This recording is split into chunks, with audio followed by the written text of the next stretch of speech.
Assalamualaikum warahmatullahi wabarakatuh. Alhamdulillahilladzi an'ama alaina wa hadana ila dinil Islam.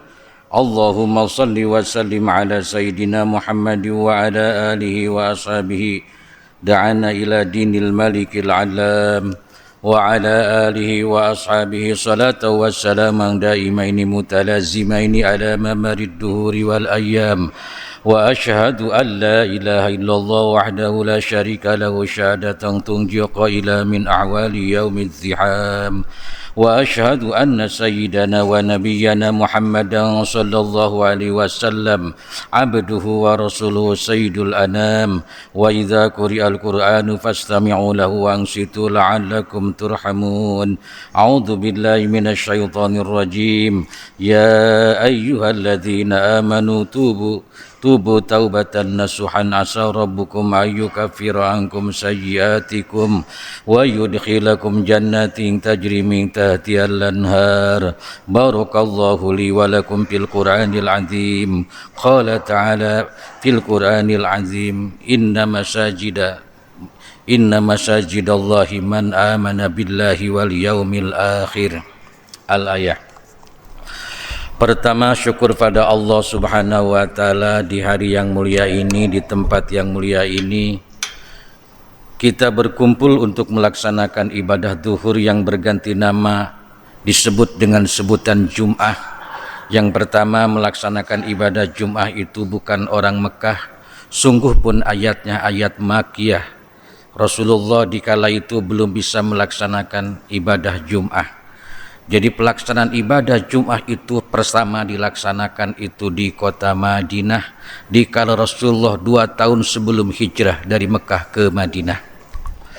InsyaAllah tadi telah mendengar adzan dan kita sudah masuk zuhur. Waktu zuhur pada hari ini kalau untuk kota Bogor jam 12 kurang 3 menit.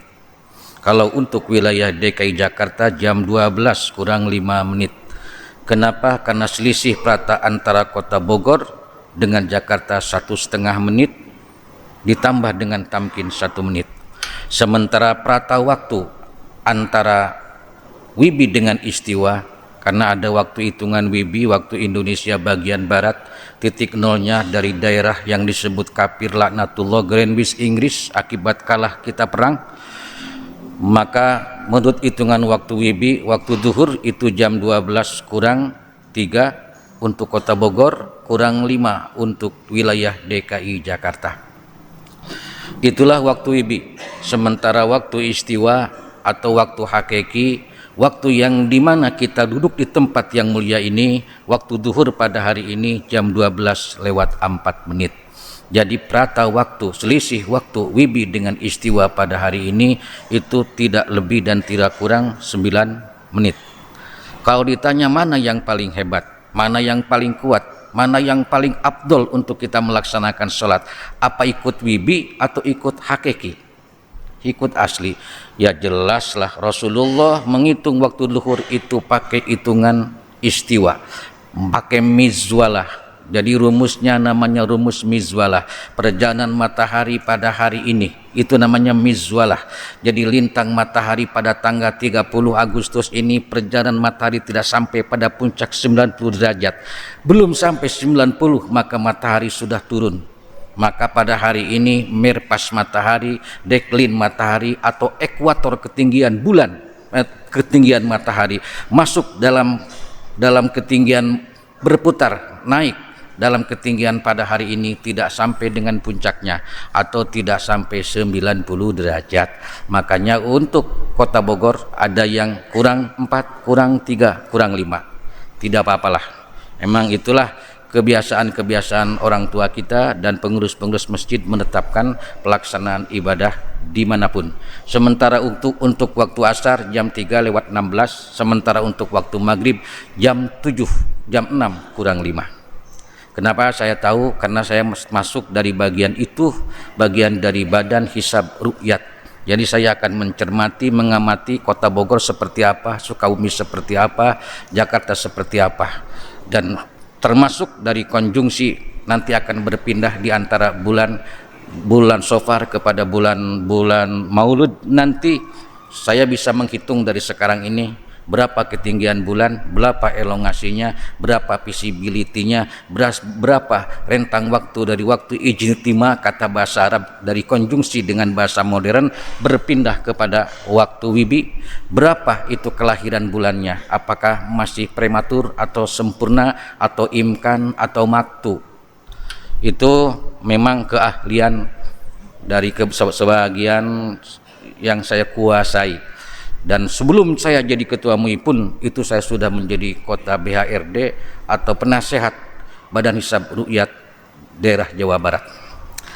Hadirin yang dimuliakan oleh Allah Subhanahu wa taala, masjid itu warisan Rasulullah sallallahu alaihi wasallam. Berbeda dengan mal, berbeda dengan pasar, berbeda dengan hotel, berbeda dengan yang lain-lainnya.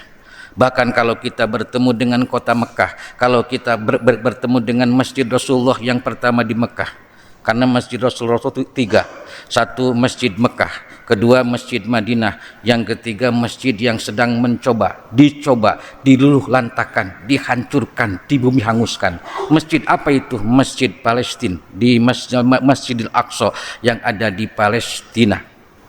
Itu Masjid Rasulullah yang sangat-sangat dianjurkan. Kalau kita punya uang lebih, maka kita melaksanakan ibadah ke sana. Kenapa? Karena itu dianjurkan. Pahalanya pun dibedakan. Kalau kita masuk ke Masjidil Haram, langkah pertamanya dengan adab masuk ke masjid. Apa adab itu? Langkahkan kaki kanannya, lalu bersalawat, itu masuk awal ke masjidnya. Maka langkah itu, salawat itu Allah akan gantikan dengan 100.000 kali salawat dan 100.000 kali langkah. Kalau kita masuknya ke Masjidil Haram, setelah masuk kita hanya jalan-jalan saja, tidak berzikir, tidak bersolat, apapun tidak dibaca, hanya berkeliling-keliling melihat takjub kemewahan Masjidil Haram. Pulang dari masjid tetap langkahnya dihitung, dan pulang dari masjid pahala itikafnya dihitung. Pulang dari masjid maka langkah pintu pertama bersalawatnya dihitung, dan Allah ganti lipatannya dengan 100.000 kali lipatan. Kedua Masjid Madinah, yang ketiga Masjidil Aqsa, yang keempat semua masjid yang ada di Indonesia, karena Rasulullah tidak meninggalkan harta. Jika Rasul pergi, Rasul tidak meninggalkan harta. Adapun tanah yang ada di Khaibar itu diambil oleh Sayyidina Abu Bakar. Kenapa? Karena Rasul pergi tidak bawa apa-apa. Setelah itu apalagi? Setelah itu peninggalan Nabi tidak ada. Yang ada tinggal 2. Yang pertama masjid, yang kedua al-ulama warasatul anbiya. Jadi masjid itu warisan Nabi. Masjid itu adalah peninggalan Kangjeng Nabi yang Rasul titip-titipkan buat umatnya. Makmurkan masjid, innama ya'muru. Makmurkan masjid. Penuhi masjid itu dengan kajian-kajian agama. Padati masjid-masjid itu, kunjungi masjid-masjid itu dengan kajian ilmiah. Kenapa? Karena menjaga masjid adalah menjaga warisan Rasulullah Shallallahu Alaihi Wasallam. Sampai keutamaannya diberikan oleh Rasul dari Makkah ke Madinah, ke Masjidil Aqsa, ke masjid kita ini. Diberikan kalau kita beradab-adab masuk ke masjidnya. Kita mau masuk ke masjid ini, Masjid Al-Hidayah. Jangan lupa, pertama langkahkan kaki kanannya sambil bersalawat. Setelah itu niat beriktikaf di masjid. Sekalipun masuk ke masjid kita tidak berzikir, tidak bertasbih, tidak bersalawat, apapun tidak kita baca. Bahkan masuk ke masjid ini hanya melihat kaca-kaca yang kotor atau kaca-kaca yang pecah.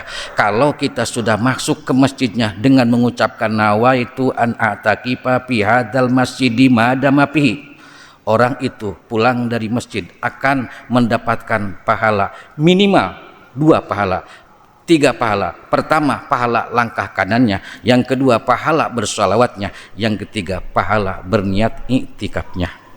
Apalagi kalau masuknya ke masjid beriktikaf, setelah beriktikaf bersolat, setelah bersolat membaca Quran, setelah membaca Quran selesai lalu bersedekah, berinfak di masjid. Itu saya sulit untuk menghitungnya.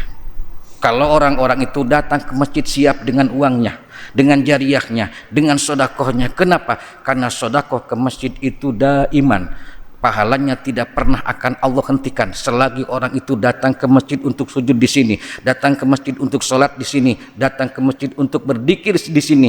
Selagi masjid ini makmur, maka ganjaran dan pahala itu akan terus datang ke orang-orang yang telah berbagi dunianya untuk masjid. Kan sudah meninggal, sungguh pun orang itu sudah meninggal, sudah tidak ada lagi bersama kita. Tapi kalau jariahnya terus ada di sini, maka orang itu terus-terusan akan mendapat pahala. Pahala apa? Pahala jariah, pahala infak ke masjid. Maka tadi saya dengarkan ternyata masjid ini begitu hebat di tengah-tengah kota, di perumahan. Saya masuk padat karena tadi terlalu banyak acara sampai saya nggak sempat pakai gamis. Biasanya kalau ke masjid saya menghormati masjid akan selalu pakai gamis, nggak sempat lagi pulang ke rumah, langsung yang ke sini. Saya terkagum-kagum terus. Kemarin saya di masjid sebelah sana, di masjid Jami apa namanya di sana, sebelah sana lah, Yasmin, Masjid Raya Yasmin, lagi dibangun juga sama. Mudah-mudahan masyarakatnya selalu cinta sama masjid, karena cinta sama masjid sama dengan cinta sama Rasulullah, menjaga warisan Rasulullah, cinta sama Rasul, kita akan diridhoi oleh Allah Subhanahu wa taala. Satu. Yang kedua, masjid itu satu warisan Nabi. Yang kedua, masjid adalah bintang, masjid adalah galaksi, masjid adalah planet-planet yang nampak oleh orang-orang langit. Jadi di langit sana malaikat ke bumi ini, yang dilihat bukan kota Bogor, yang dilihat bukan Jawa Barat, yang dilihat bukan Jawa Tengah, yang dilihat oleh orang-orang di atas sana bukan Pulau Jawa, bukan Indonesia, bukan. Kenapa? Karena itu kecil di sisi Allah, enggak punya nilai, maka tidak berbintang. Benar kota Bogor ini besar, kecil bila mana dibandingkan dengan Jawa Barat. Bogor tidak ada apa-apanya, hanya bagian kota kecil. Apa itu Bogor? Nggak ada apa-apanya bila mana berbanding dengan Jawa Barat. Wah, kalau begitu yang besar Jawa Barat. Bukan juga. Jawa Barat itu hanyalah bagian kecil yang ada di wilayah Jawa, karena di sana ada Jawa Tengah, ada Jawa Timur, Jawa Barat. Oh, kalau begitu yang gede itu Pulau Jawa pun kecil bila mana sudah berbanding dengan yang namanya 32 provinsi yang disebut Indonesia. Oh, kalau begitu Indonesia yang akbar pun enggak. Indonesia tidak punya nilai, bahkan kacau balau bila mana dibandingkan dengan Asia. Yang besar itu adalah Asia. Oh, berarti Asia dong yang Allahu Akbar pun enggak. Asia pun tidak punya nilai di sisi Allah, tidak punya warna di sisi Allah, tidak apa-apa. Kalau begitu yang besar di sisi Allah, ya mungkin bila mana menyatu dengan Asia, dengan benua, dengan Eropa yang disebut dengan sebutan dunia, mungkin itulah yang paling akbar, paling hebat, paling gede di sisi Allah. Enggak, kata Allah, enggak, kecil, semuanya kecil. Tidak ada nilai apa-apanya. Dunia yang bulat bundar, yang kita banggakan, yang kita agung-agungkan, yang habis waktu kita untuk mengaisnya, di sisi Allah tidak ada nilai apa-apa. Kenapa? Karena dunia tempat kita berpijak ini, dunia tempat kita mengumpulkan barang yang lapuk dan mengais barang yang buruk, bila mana berbanding dengan bulan, dengan matahari, dengan Jupiter, dengan galaksi-galaksi yang lain yang sampai hari ini tidak selesai dihitung oleh profesor. Enggak selesai-selesai. Tidak ada nilainya di sisi Allah. Lalu apa yang agung, apa yang besar? Allahu Akbar, Allahu Akbar, Allahu Akbar. Itulah Allah yang Maha Agung. Sementara Rasul yang dia cintai itu sangat cinta sama masjidnya. Mari kita bersama-sama menjaga masjid dan selalu mencintai masjid, dan siap berkorban bila mana dibutuhkan untuk masjid, karena inilah bank deposit yang benar-benar asli dan nyata untuk kita nanti di akhirat menjemput kebahagiaan lewat masjid. Yang ketiga, yang dimuliakan oleh Allah Subhanahu wa taala, tadi saya telah mengatakan Allahu Akbar.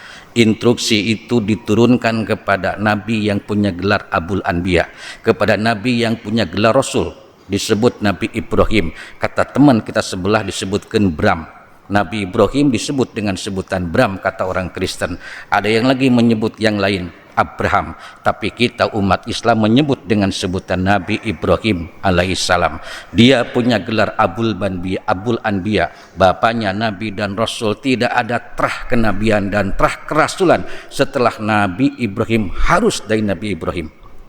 Nabi Ibrahim punya anak Nabi Ishak. itu Nabi dan Rasul. Nabi Ishak punya anak itu Nabi Yakub, Nabi dan Rasul. Nabi Yakub punya anak Nabi Yusuf, Nabi dan Rasul, terus ke bawahnya. Nabi Ismail pun sama, sampai pada Nabi akhir zaman Nabi Muhammad. Nabi Muhammad selesai tidak punya anak laki-laki yang dewasa. Untuk apa? Agar tidak ada yang protes, tidak ada yang usul untuk minta jadi Nabi dan Rasul. Kenapa? Karena setiap anak Nabi dan Rasul nanti ke bawahnya harus jadi Nabi dan Rasul. Padahal anak laki-lakinya 4. Tidak diambil semuanya, agar tidak ada yang usul, agar tidak ada yang demo, agar tidak ada yang protes. Maka tidak ada satupun anak Rasulullah laki-laki yang dipanjangkan umurnya, untuk menghapus kenabian dan menutup khotamul anbiya war rasul, untuk melepaskan tuntutan nanti akan ada dan minta Nabi lagi, minta Nabi dan Rasul. Tidak ada. Setelah Rasulullah titik, itulah khotamul anbiya wal mursalin. Diberikanlah Allahu Akbar yang tadi saya bacakan kepada siapa? Kepada Nabi Ibrahim oleh Allah Subhanahu wa taala. Kalau subhanallah itu jauh lebih panjang ceritanya.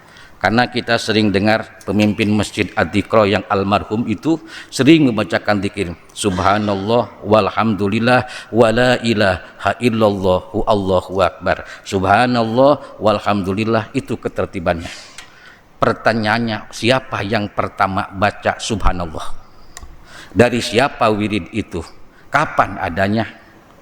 Lebih awal mana dengan Quran yang 30 juz, yang 114 surat, yang 6.666 ayat, dengan 1.002.700 huruf. Kalau berbanding dengan subhanallah, mana yang lebih awal, mana yang lebih dulu? Apa Quran yang mulia yang kita bacanya jadi ibadah, atau subhanallah dulu? Jawabannya subhanallah dulu. Bukan Quran, bukan, subhanallah dulu. Allah menciptakan makhluk terbesar namanya Arasy. Kalau bumi disatukan dengan seluruh dunia yang ada ini, disimpan di sisi arasnya Allah, tidak lebih dari kelereng kecil yang disimpan di tengah lapang bola. Enggak terlihat saking kecilnya bumi ini. Kalau disimpan di arasnya Allah, saking besar-besarnya arasnya Allah. Kalau bumi kita disatukan semuanya, disimpan di aras itu, tidak lebih dari bola kelereng kecil yang disimpan di tengah lapangan bola. Tidak terlihat saking besarnya. Maka makhluk ciptaan Allah terbesar itu adalah aras. Kedua adalah kursi. Aras itu besar, sampai-sampai malaikat yang menanggungnya tidak mampu bergetar kakinya untuk menahan beratnya aras itu. Dia teriak-teriak sama Allah, ya Rabb, kami nggak kuat menahan aras ini, begitu besar, kami tidak kuat menanggungnya. Semua yang 4 yang disebut dengan sebutan hamalatul arsy nggak mampu dan nggak bisa. Kenapa? Berat aras itu. Sampai-sampai semuanya bergetar, kakinya nggak sanggup lagi untuk menahan beratnya aras dan besarnya aras itu. Berteriak sama Allah agar kami bisa diberhentikan, selesai rehat dulu untuk melepaskan aras itu. Kata Allah, jangan, terus jaga. Lalu apa kap obatnya biar kami bisa menahan aras terus?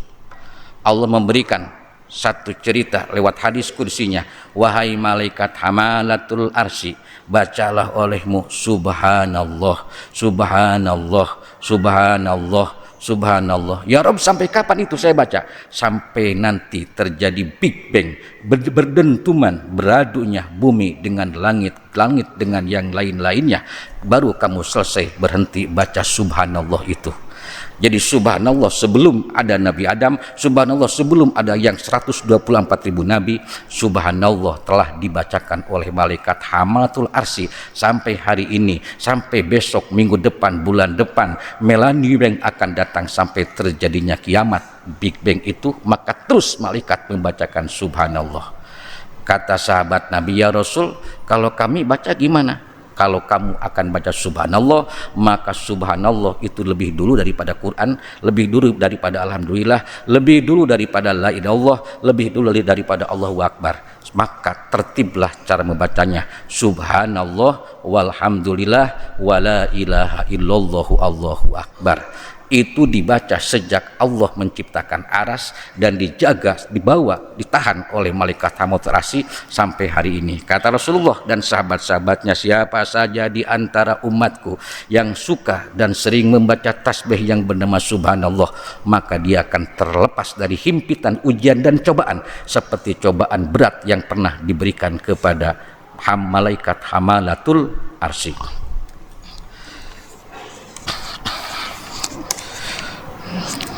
Barakallahu li wa lakum fil Qur'anil azim wa nafa'ani wa iyyakum bil ayati wa dzikril hakim wa taqabbala minni wa minkum tilawatahu innahu was-sami'ul alim. Usikum ibadallah wa iyya bittaqwallahi faqad fazal muttaqun wa husukum wa iyya ala ta'atillahi wa ta'ati rasuli fi kulli waqtin la'allakum tuflihun. Wastaghfirullahal azim li wa lakum wa lisairil muslimina wal muslimat wal mu'minina wal mu'minati fastaghfiruhu innahu huwal ghafurur rahim. Alhamdulillahi hamdan yuafi ni'amahu wa yukafi'u mazidah. Allahumma salli wa sallim ala sayyidina Muhammad wa ala alihi wa ashabihi alladhina qamu bihifdhi syariah. Ashhadu an la ilaha illallah wahdahu la syarika lah wa ashhadu anna sayyidana wa nabiyyana Muhammadan sallallahu alaihi wasallam abdu wa rasuluh sayyidul musyafa'ina yaumal qiyamah. Ayyuhan nas ittaqullaha haqqa taqwah wa raqibuhu muraqabatan man ya'lamu annahu yarah. Amin ya rabbal alamin. Allahumma ighfir lil mu'minina wal mu'minat wal muslimina wal muslimat al ahya'i minhum wal amwat innaka sami'un qaribun mujibud da'wat wa qadiyal hajat Rabbana atina fid dunya hasanah wa fil akhirati hasanah wa qina azabannar. Rabbana hab lana min azwajina wa dzurriyyatina qurrata a'yun waj'alna lil muttaqina imama. Ibadallah, innallaha ya'muru bil adli wal ihsani wa ita'i dzil qurba wa yanha 'anil fahsya'i wal munkari wal baghi ya'izukum la'allakum tadhakkarun. Min fadli yutikum wa la dzikrullahi akbar.